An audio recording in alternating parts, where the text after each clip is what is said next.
शांति। प्यार से बोलो ओम शांति। फिर से बोलो ओम शांति।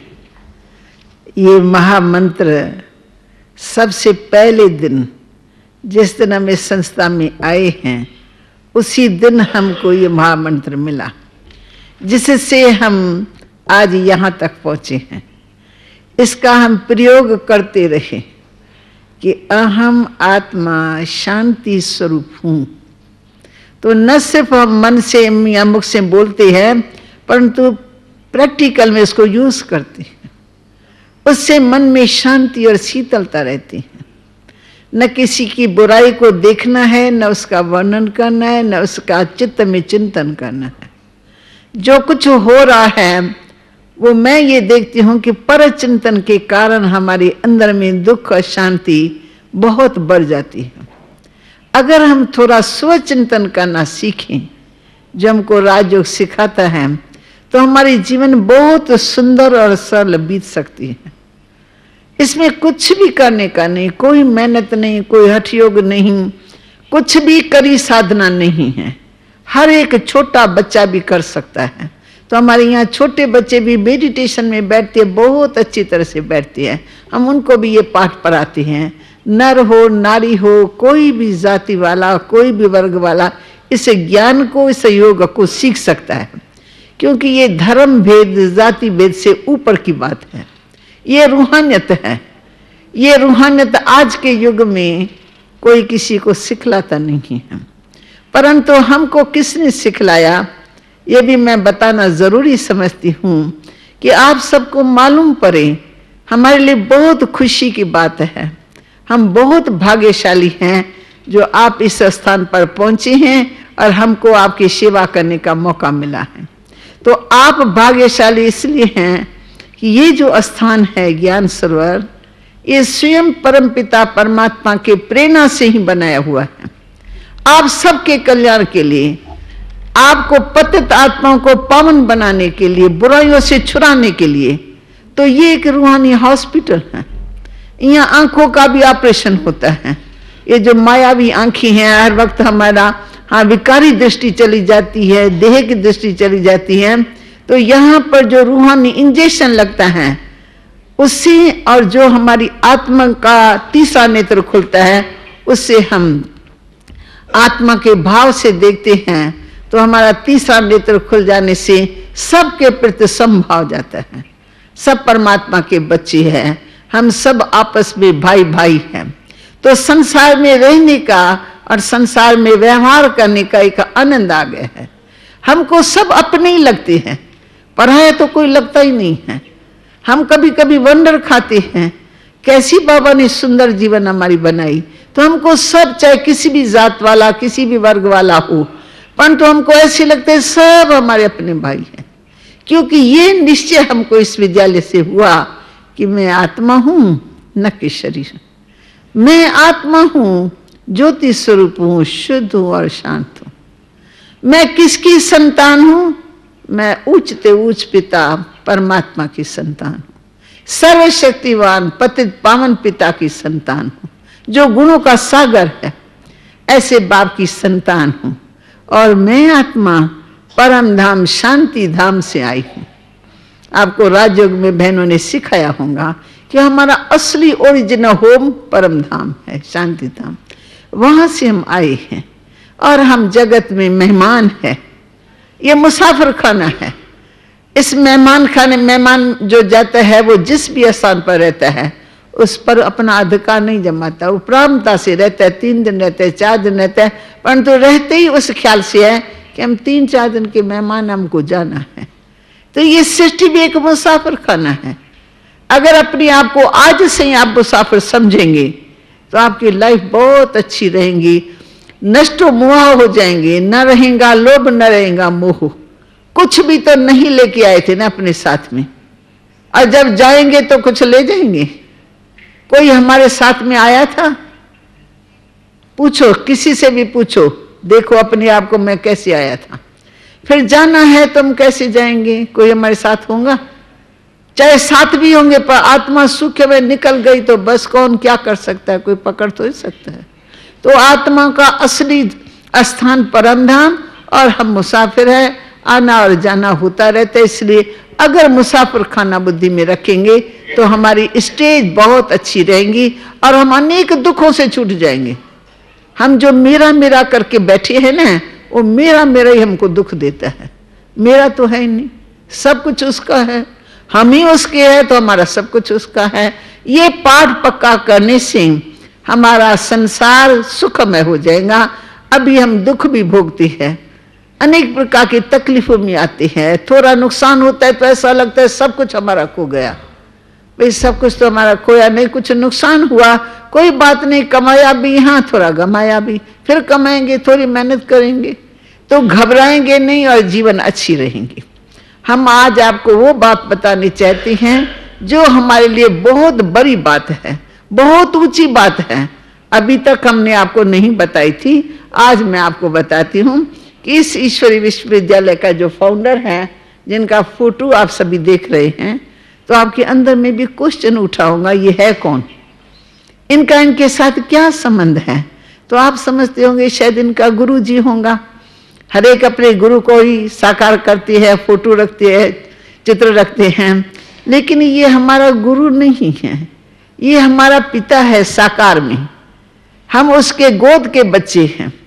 ये प्रजापिता ब्रह्मा हमारा बाप है और हम उनके बच्चे बने हुए हैं। याद हम परमात्मा को करते हैं कि परमात्मा, हम आत्माओं का, सब आत्माओं का पिता परमात्मा, उस पिता के हम बच्चे, तो हम रूहानी नाते से भाई भाई हैं। परंतु जब साकार में हम फॉलो करें तो किसको करें, तो फॉलो हम प्रजापिता ब्रह्मा को करते हैं। आप कहेंगे क्यों, हम भी अपने अपने गुरु को फॉलो करते हैं।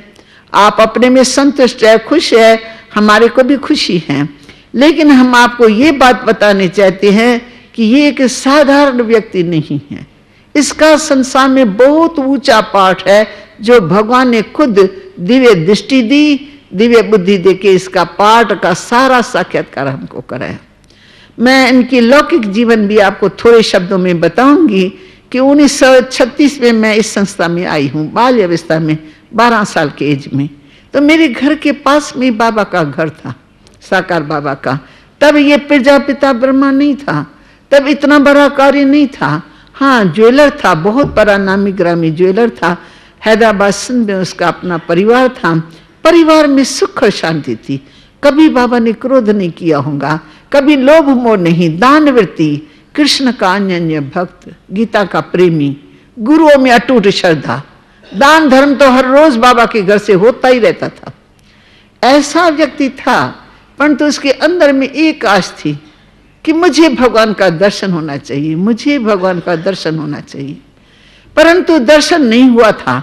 गुरु किया, 12 गुरु किया, चुन चुन करके, जिसके लिए सुनता था ये बहुत उच्च कोटि का है, पहुंचा हुआ है, उसको अपना गुरु बना लेता था।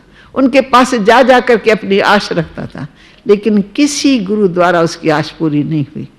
तो आखिर परमात्मा तो सतगुरु है, सबकी आशाओं को जानने वाला है।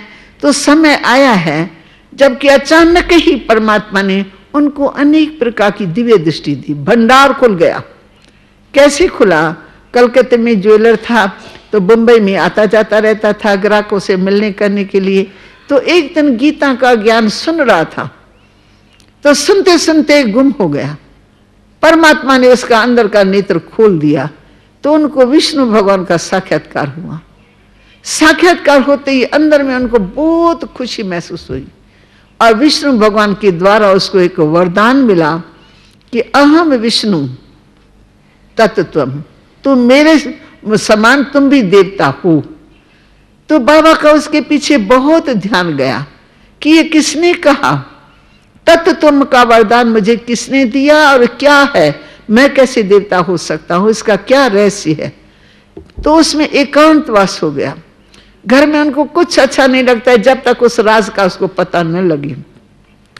फिर कुछ देर के बाद फिर बाबा हैदराबाद सिंध में गए। परिवार ने देखा बाबा की लाइफ में चेंज है, बाबा की दृष्टि में चेंज, बाबा की वृत्ति में चेंज, बाबा का मन संसार से उपराम हो गया है। फिर वो एकांतवास के लिए बनारस में गए हैं। तो वहां पर एक रात बाबा सोए हुए थे, तो अचानक परमात्मा ने, ऑलमाइटी गॉड फादर ने उसको जगाया, उठो जागो, उठो जागो। तो जब बाबा की आंख खुली तो देखा सारा कमरा प्रकाश में। ये प्रकाश कहां से आ रहा है? बाबा आश्रय में पड़ गया। रात्रि को तो बिजली बंद करके सोया, पर ये प्रकाश कौन सा है, कहां से आ गया? फिर धीरे धीरे बाबा उठ करके दरवाजा खोल करके बाहर बगीचे की तरफ चला गया। तो बगीचे में बाबा ने क्या अनुभव किया, बस वहां थल्ले पर बैठ गया। बैठे बैठे फिर परमात्मा ने उसकी अंदर की तार खींच ली और बाबा गुम हो गए। फिर परमात्मा ने उनको कलयुग इस सृष्टि का महाविनाश दिखाया कि इस सृष्टि का महाविनाश कैसे होने वाला है, इन एडवांस दिखाया जो महाविनाश आ रहा है। तो इन एडवांस दिखाया तो कैसे भारत के अंदर सिविल वार हो रही है, रक्त की नदियां बह रही है, हिंदू मुसलमान सिख ईसाई भेदभाव में आके खूब लड़ झगड़ रक्त की नदियां बह रही। दूसरी सीन देखिए कुदरती आपदाएं, कहीं बाढ़, कहीं भूकंप, कहीं आग, कहीं तूफान, कहीं भूखापन, सूखापन। तो बस इतनी सीन भयानक थी जो बाबा घबरा उठा और बाबा की आंखों से आंसू और बदन कांप रहा है। फिर तीसरी सीन देखी तो कैसे बॉम्ब्स की वर्षा हो रही है, एक तो के पीछे बॉम्ब्स गिरते जा रहे हैं और सारी सृष्टि की तबाही हो गई। तो बाबा अंदर ही अंदर जैसे रो रहा है और देख रहा है कि बस सारा संसार चला गया और मैं यहाँ कोने में अकेला ही बैठ गया हूं। जब बाबा की आंख खुली तो बहुत ही आश्चर्य से चारों ओर देखने लगा कि ये क्या इतना बड़ा मैंने विनाश देखा, पर यहाँ तो रक्त की बूंद भी नहीं है, एक लाश नहीं, कुछ भी नहीं हुआ है। तो ये सब मुझे किसने दिखलाया और क्यों दिखलाया? क्वेश्चन खड़ा हो गया। फिर कई दिनों तक भगवान से बातें करना शुरू कर दी कि भगवान मुझे राज बताओ, मुझे भेद बताओ, ये सब आपने मुझे क्यों दिखाया, अब क्या होने वाला है और मुझे आप आज्ञा दो, मुझे क्या करना है। फिर परमात्मा ने उनको आवाज दिया है कि उठो जागो, कलयुग इस सृष्टि का महाविनाश निकट भविष्य में होने वाला है। उठो, तुम्हें विश्व का कल्याण करना है, तुम्हें विश्व का कल्याण करना है। कल्याण कैसे करना है? सबसे पहले तुमको अपना तन मन धन इस कार्य के लिए स्वाह करना है। तो बाबा ने फटाफट जैसे परमात्मा की टचिंग हुई, इशारा मिला, सीधा कलकत्ते में गया, अपने भागीदार को अपना अनुभव सुना के अपना हिस्सा ले लिया और बोला मुझे ये ईश्वरी सेवा में लगाना है, इसमें मेरी एक पाई भी नहीं है। मैंने सब कुछ आज से लेके मैंने अपना तन मन धन परमात्मा के कार्य के लिए समर्पण कर दिया है। फिर हैदराबाद सिंध में आए, घर वालों को बताया तो घर वाले इतने प्रभाव में आ गए जो उन्होंने भी अपना तन मन धन सब बाबा को खुद ही लिख करके दिया। बाबा इसमें हमारा कोई अधिकार नहीं है, जो कार्य आपसे परमात्मा कराता है हम उस कार्य में आपके साथी हैं, मददगार हैं। तो 1936 से पहले ही अपना तन मन धन सब कन्याओं माताओं के लिए एक उनकी ट्रस्ट बना के उनके नाम पर मिल्कियत को विल कर दिया। फिर थोड़ा और आगे चले, बाबा के 2 मकान थे, उन मकान में कन्याओं माताओं का सत्संग। जैसे जैसे परमात्मा ने कार्य शुरू किया इनके द्वारा, ये आवाज फैल गया। बड़ा आदमी था, बड़े आदमी के पास कई ग्राहक आते जाते थे, तो बोला इनमें तो लाइफ में चेंज आ गई है, उन्होंने तो भगवान अर्थ ये सब कुछ स्वाहा कर दिया है।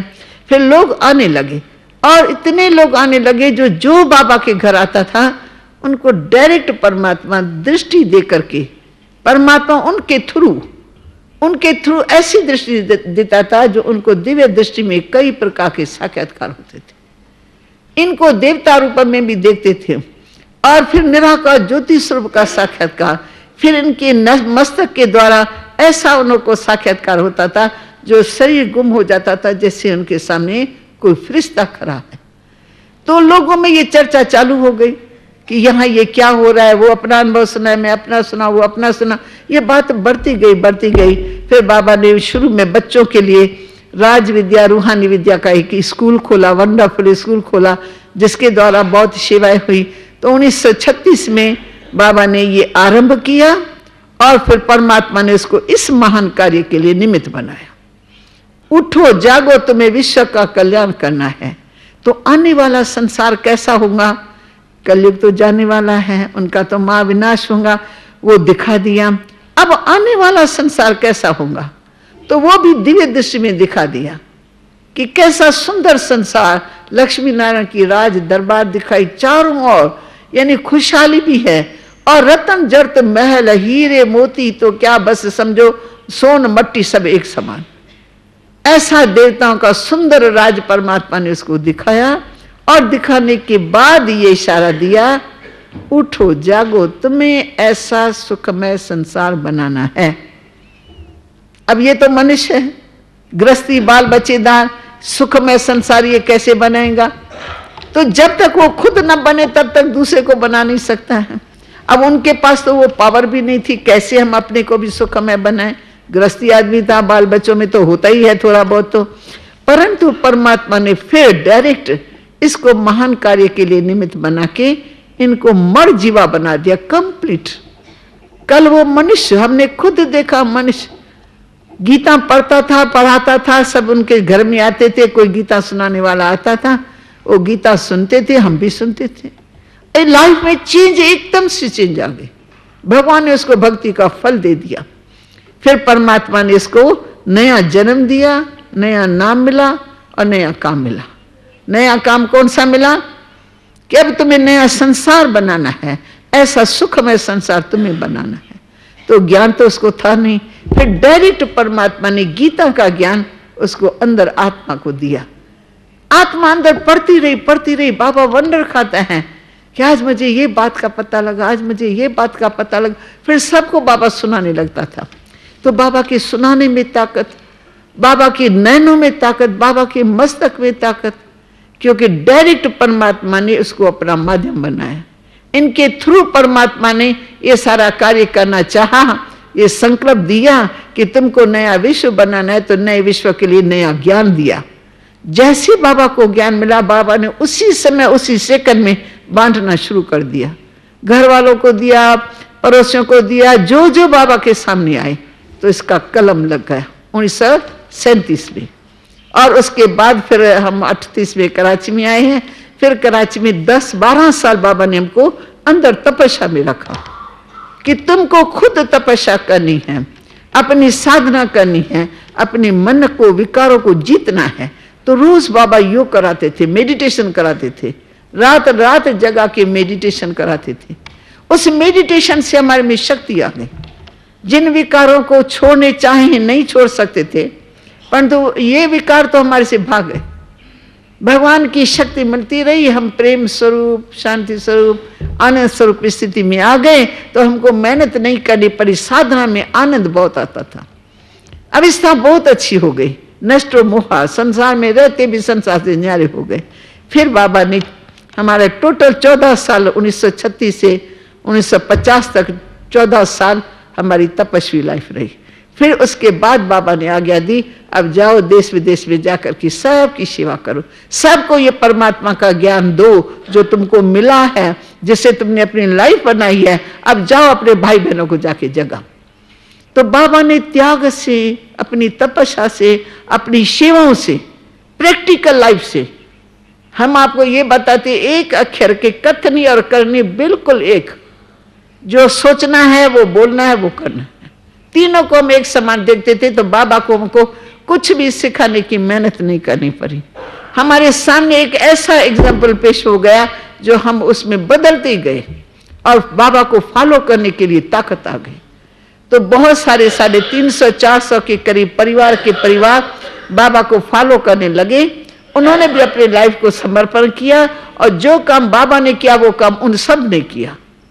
अब वो संस्था जितने भी हम 300-350 के लगभग भाई बहन निकले और समर्पण हुए, वो सब सेवाओं के लिए फिर चारों ओर चले गए। उन्होंने जाके जगह जगह जगह बाबा का ज्ञान दिया, क्योंकि उनकी प्रैक्टिकल लाइफ बन गई थी। तो उससे आप लोगों का जन्म हुआ। मैसूर भी कहाँ से खुला, बेंगलोर कहाँ से खुला, बहुत बड़ी लंबी हिस्ट्री है। और विश्व में ये बाबा का संदेश कैसे पहुंचा, ये भी परमात्मा की प्रेरणा थी। बच्चे, ये ज्ञान सारे विश्व को देना है, विश्व की आत्माओं को जगाना है, क्योंकि सारा विश्व मेरा है। मेरे सभी बच्चे अभी दुखी है, अशांत है, विकारी है। अब उनको निर्विकारी बनाओ, सच्ची राह दिखाओ। हम समझते थे सारे विदेश में हम बच्चे कैसे पहुंचेंगे? हमारे पास क्वेश्चन था, कैसे करेंगे? भाषा नहीं जानते हैं उनकी, उनको कैसे जाके ज्ञान देंगे? परंतु ऐसा ड्रामा अनुसार, हाँ, परमात्मा का प्लान उस अनुसार ऐसी ऐसी आत्मा यहाँ आई, उन्होंने ज्ञान सुना, उनको अच्छा लगा, अपने अपने देश में उन्होंने जाकर के फिर भाई बहनों को निमंत्रण दिया। आज ये संस्था बढ़ते बढ़ते बढ़ते देखो कहाँ तक पहुंच गई है।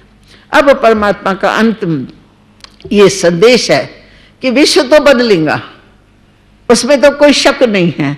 तो ऐसे नहीं कि आप सो जाओ कि अच्छी बात है विश्व बदलेगा, ठीक है, बहुत है, हम उस विश्व में राजभाग करेंगे, ऐसे तो नहीं होगा ना। विश्व का जो बदलने का है, बदलना भी है मनुष्यों के द्वारा, बिगड़ा भी मनुष्यों के द्वारा है। तो परमात्मा हम बच्चों से ये कराना चाहता है कि जो जो मैं कहता हूं वो तुम धारणा करते रहो, तुम स्वर्ग में आ जाएंगे। स्वर्ग में एक सीट खाली है, कल रात को ड्रामा देखा ना, उसमें जाने वाले को क्या करना पड़ेगा? निर्विकारी बनना पड़ेगा, बुराइयों का त्याग, गंदगी का त्याग करना है। और स्वच्छता को हम अभी से धारण करना शुरू करेंगे, मेडिटेशन के आधार से, मेडिटेशन के बल से।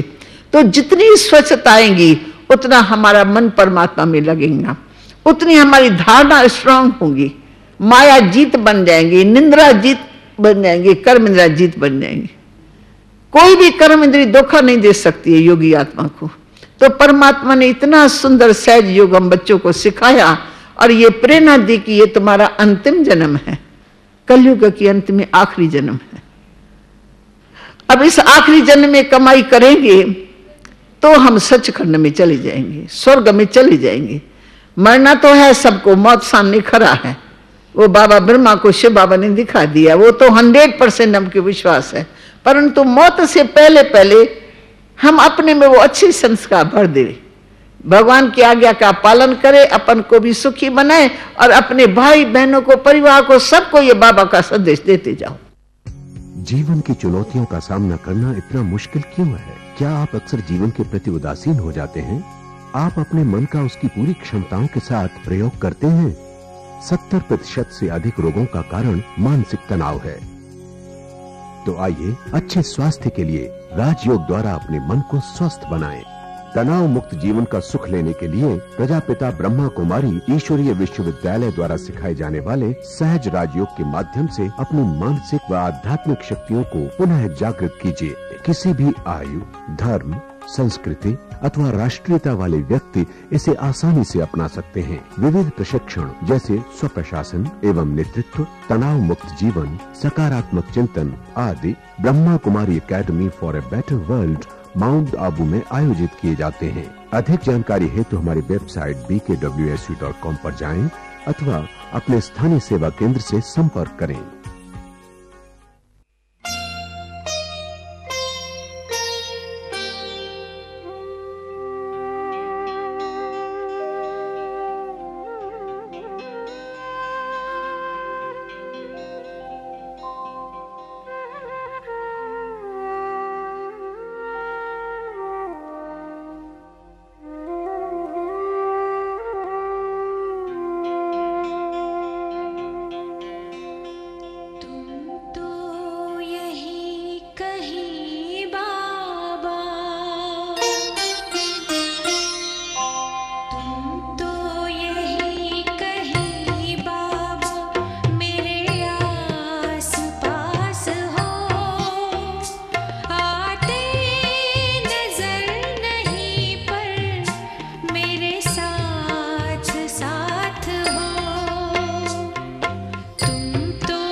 सुख कर ये मंत्र मन है।